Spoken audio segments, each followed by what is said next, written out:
dan melaju dengan kecepatan 4 meter per sekon kuadrat.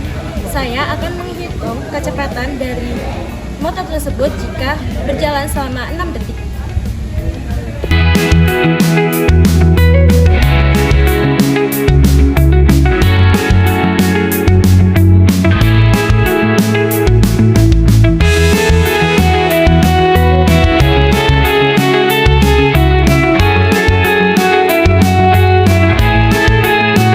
Contoh penerapan GLB pada kehidupan sehari-hari adalah pada saat berjalan. Pada saat berjalan tidak terjadi perubahan kecepatan atau kecepatan saat berjalan adalah konstan. Hal ini sejalan dengan teori GLB yang menyatakan bahwa tidak adanya percepatan pada saat benda bergerak. Selanjutnya yaitu penerapan GLBB di kehidupan sehari-hari, yaitu pada saat berlari. Pada saat berlari diawali dengan berlari santai yang kemudian dipercepat, atau sebaliknya berlari cepat yang kemudian diperlambat. Hal ini menunjukkan bahwa terjadi perubahan kecepatan pada saat berlari atau adanya percepatan pada penerapan GLBB sesuai dengan teori dasar dari GLBB.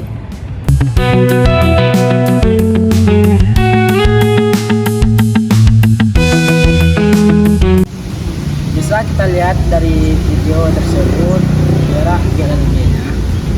GLB gerak lurus beraturan pada sepeda. Gerak sepeda di lintasan lurus dengan kecepatan tetap sehingga tidak mengalami kecepatan nol. Contoh GLB pada sepeda. Seorang pesepeda di lintasan lurus mengalami kecepatan sama dari awal sampai akhir. Walaupun gaya penggayung hanya berfokus pada menetapkan, tidak mencepatkan.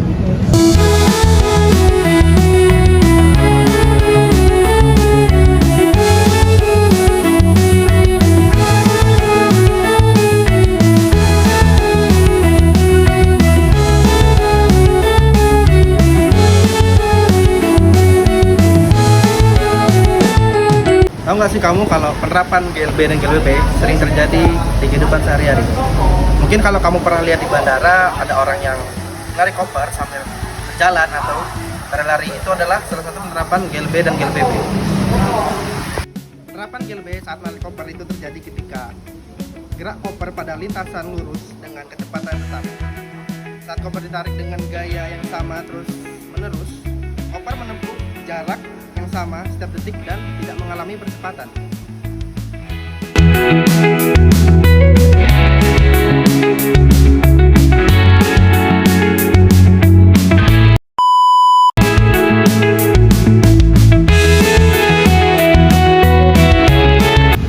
Nah, itu tadi adalah contoh dari GLBB. GLBB yaitu bola jatuh dari pohon. Benda yang jatuh dari pohon dengan kecepatan konstan akibat gravitasi yang menyebabkan kecepatan bertambah secara teratur atau dipercepat.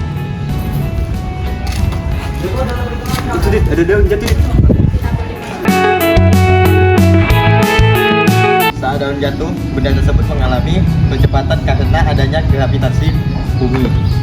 Akibat kecepatan daun berubah seiring waktu dan semakin bertambah kecepatan. Karena kecepatannya tidak konstan, gerak ini bukan termasuk gerak lurus beraturan, melainkan gerak lurus berubah beraturan, yaitu gerak kecepatan tetap. Baik teman-teman, di sini saya akan menjelaskan tentang penerapan gerak lurus beraturan atau GLB pada kereta api. Terjadi pada saat kereta bergerak di lintasan lurus dengan kecepatan tetap dan tanpa percepatan. Dalam kondisi ini, kereta menempuh jarak yang sama dengan waktu yang sama, sesuai dengan persamaan. Contohnya saat kereta melaju stabil di antara dua stasiun. Baik, saya di sini akan menjelaskan materi GLBB, gerak lurus berubah beraturan, penerapan pada kereta api. Kereta api mengalami gerak lurus berubah beraturan pada saat ia berhenti dan berangkat dari stasiun. Ketika mulai berjalan, kecepatan kereta api bertambah secara teratur akibat percepatan mesin. Sebaliknya, saat mengerem, kecepatan berkurang secara teratur hingga berhenti. Ini adalah salah satu contoh GLBB dalam kehidupan sehari-hari.